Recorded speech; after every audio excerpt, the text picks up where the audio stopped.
Hey, what's happening, guys? Good morning, afternoon, evening, or nighttime, wherever and whenever you may be watching.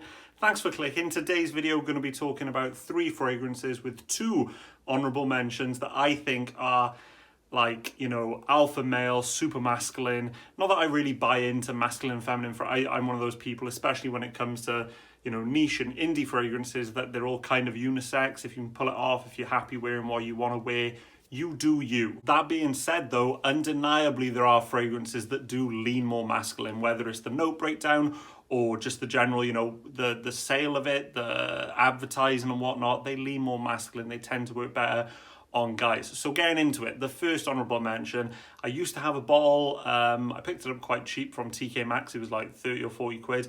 And then from the kindness of my own heart, I did a giveaway. So someone else is rocking it now. And it is Sartorial by Penhaligon's. If any of you know this fragrance, you know that it's manly AF. Arguably, it could be one of the manliest scents I ever owned in the past.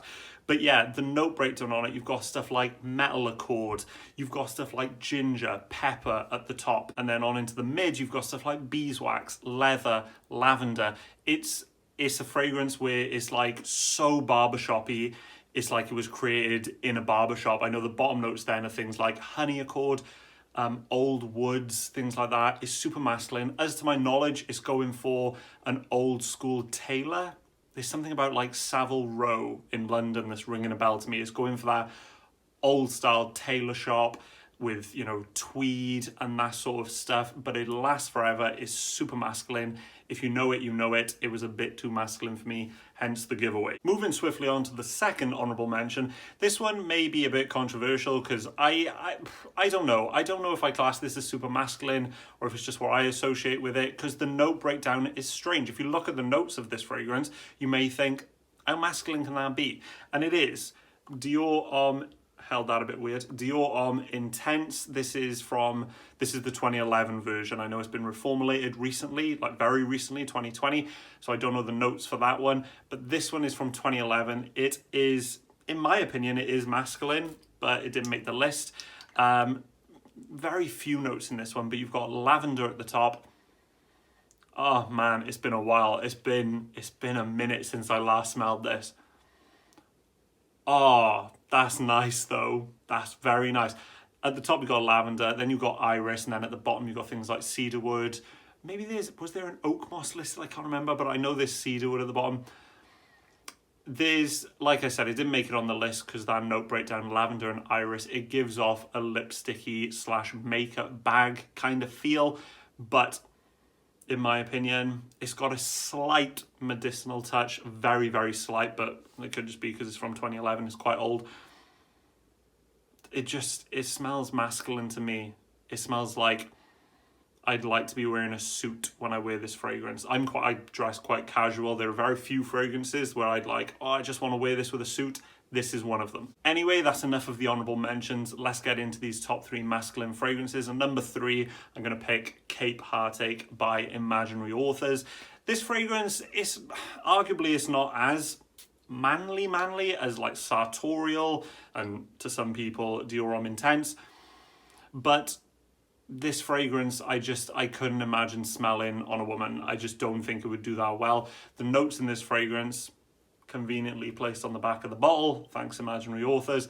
You've got Douglas fir, pine resin, western hemlock, so just trees, those sort of coniferous kind of things going on. Vanilla and strawberry. It does make it a little bit sweeter, but not much, in my opinion. You're going to get a forest kind of vibe from this fragrance, hence the name, Cape Heartache. And then the bottom 2 notes, old growth and mountain fog, which is the imaginary notes. Like all the fragrances in this video, this one to me is a beast. It lasts a long time, like I'm talking 8 to 10 hours easy. It's got a slight pencil shavings kind of thing going on, but that could be simply because of all the different tree notes that are used. One of them's going to smell a bit like pencil shavings. Really nice. It's fresh, but also it's deep and it's interesting.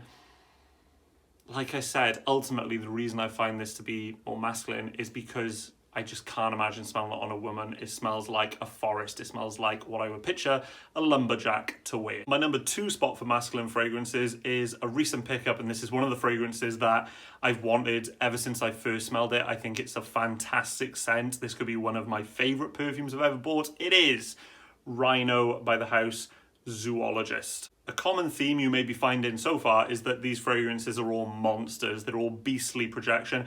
Out of everything on the list, this by far is the beast.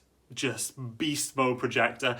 No joke, true story. I went upstairs a couple of days ago. I sprayed this one spray. My girlfriend downstairs smelt it through the floorboards. She shouted up and said, "Did you just spray Rhino?" Yes, indeed I did. It traveled through the floorboards. So, one spray.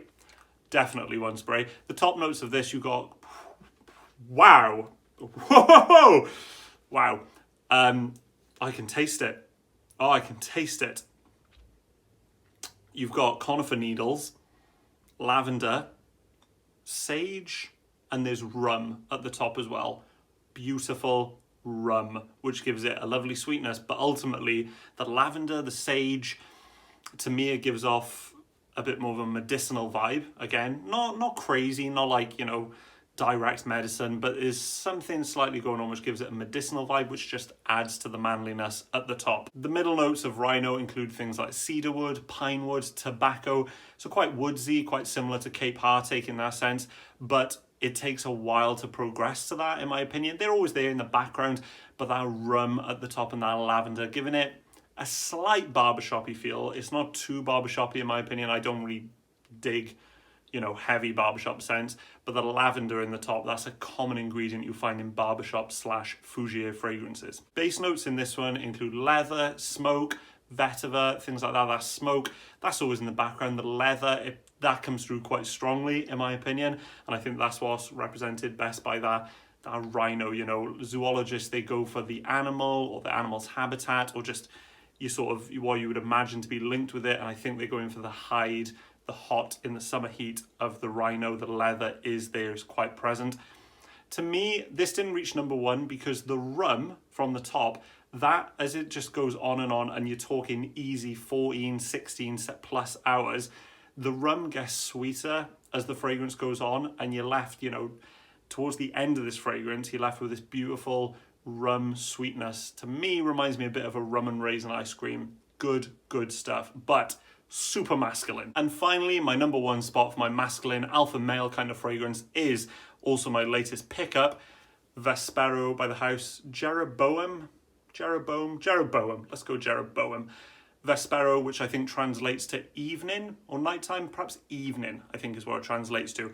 This is an extrait de parfum. It only comes in 30 mils, and I happened to get this as kind of a sample pack. I didn't know it was in there. I never heard of it before, but I'm so glad the sample was in there. This filled me with joy to smell because it reminded me of the very first time I smelled Aventus.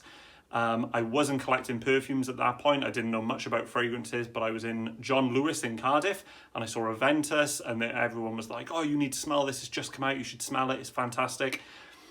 And this to me is what old school Aventus smells like. It reminds me of that. At the top of this fragrance, you've got apple and grapefruit. So there's no pineapple listed. I wouldn't call it a direct Aventus clone, but oh, there's just something about that just, it brings me so much joy. It reminds me of that Aventus in the olden days, because I know I've smelled Aventus more recently and it seems to be a bit more watered down, a bit more fruity. The smoke isn't as prominent. With this though, it's not smoke, it's leather. There's leather in the middle of the base of this fragrance, and it gives off that classic Aventus smoky vibe. I think the combination of the fruits at the top, the apple and the grapefruit, and then the middle of the leather is where it's most reminiscent of Aventus, that mix of, you know, the fresh and zesty with then the smoky and leathery, as I said. But where this fragrance differs is, to me, this goes off again in a slightly more barbershop way. Not super barbershop, but there's definitely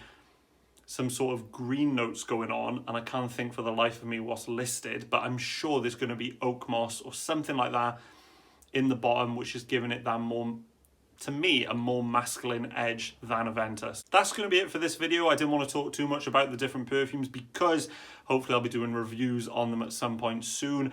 Let me know if you guys have smelled any of these, or indeed if you've got other fragrances in your collection which you think are super masculine. Let me know in the comments below. Thanks for watching. Catch you on the next one. Peace!